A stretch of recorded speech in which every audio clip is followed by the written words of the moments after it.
Now let's talk about some other useful elements which you're going to find in Canva that are going to help you with some specific requirements in some projects.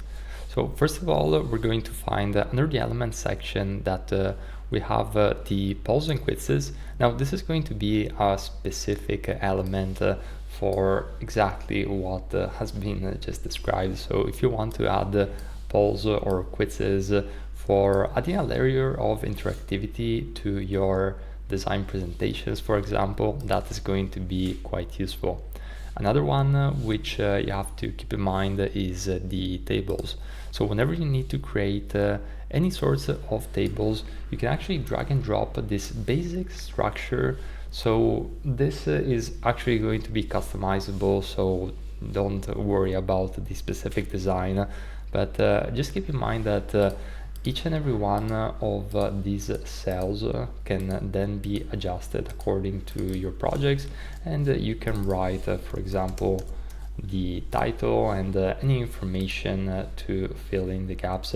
I'm quite sure that there's also some plugins that enable you, or apps that enable you to sync in some Google Sheets documents or CSVs, so definitely another great thing to keep in mind.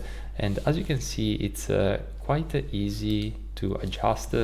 You can change the borders over here for the actual table and or actual cell, and you can change the table spacing in general. So if you want to have more space in between or less space in between, and even the cell spacing itself. So this is all going to be something that you can easily customize. So in case you need a table, Canva has your back. Now let's delete this and let's go one layer back into the elements.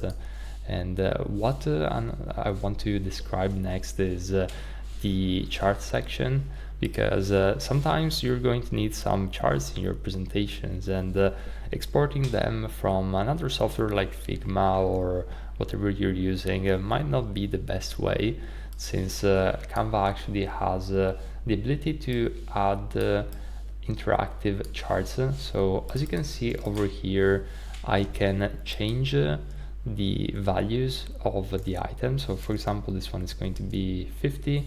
And as you can see, the chart is going to be interactive in the sense that I can easily adjust it along the way. And of course, you can change pretty much anything, including the color. So you can create all sorts of different charts which are going to be interactive in a very fast and efficient way. You can also expand this. So if you're dealing with some very advanced and nuanced charts, you can easily do that from here.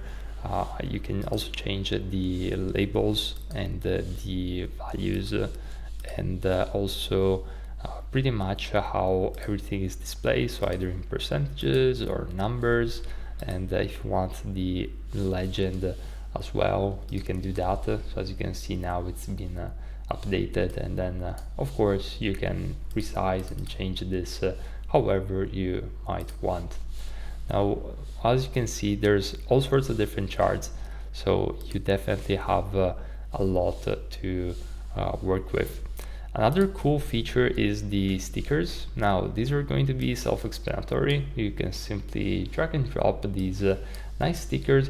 Some are animated, other ones aren't, but yeah, definitely another thing which is going to be quite cool and useful in some specific projects. And of course you can always browse through and search all of these elements directly from the search bar on the very top. Other thing which is going to be helpful a ton of time is going to be the frames. So for example, if I have a frame and then I want to for example add a image of a person, I can easily select the frame and then have this image added in a very efficient way. And last but not least, there's going to be the mockups. Now the mockups are going to be particularly useful for us designers. So if I have a mock-up of a screen, I can easily just add, for example, let's say UI, and I'm going to simply go ahead and add you know, a picture just to get the idea. But of course, then you can go ahead and add your very specific UI screen or whatnot. So that's pretty much it when it comes to the other useful elements. Now let's move on to the next video, because we have some really good and interesting things to talk about.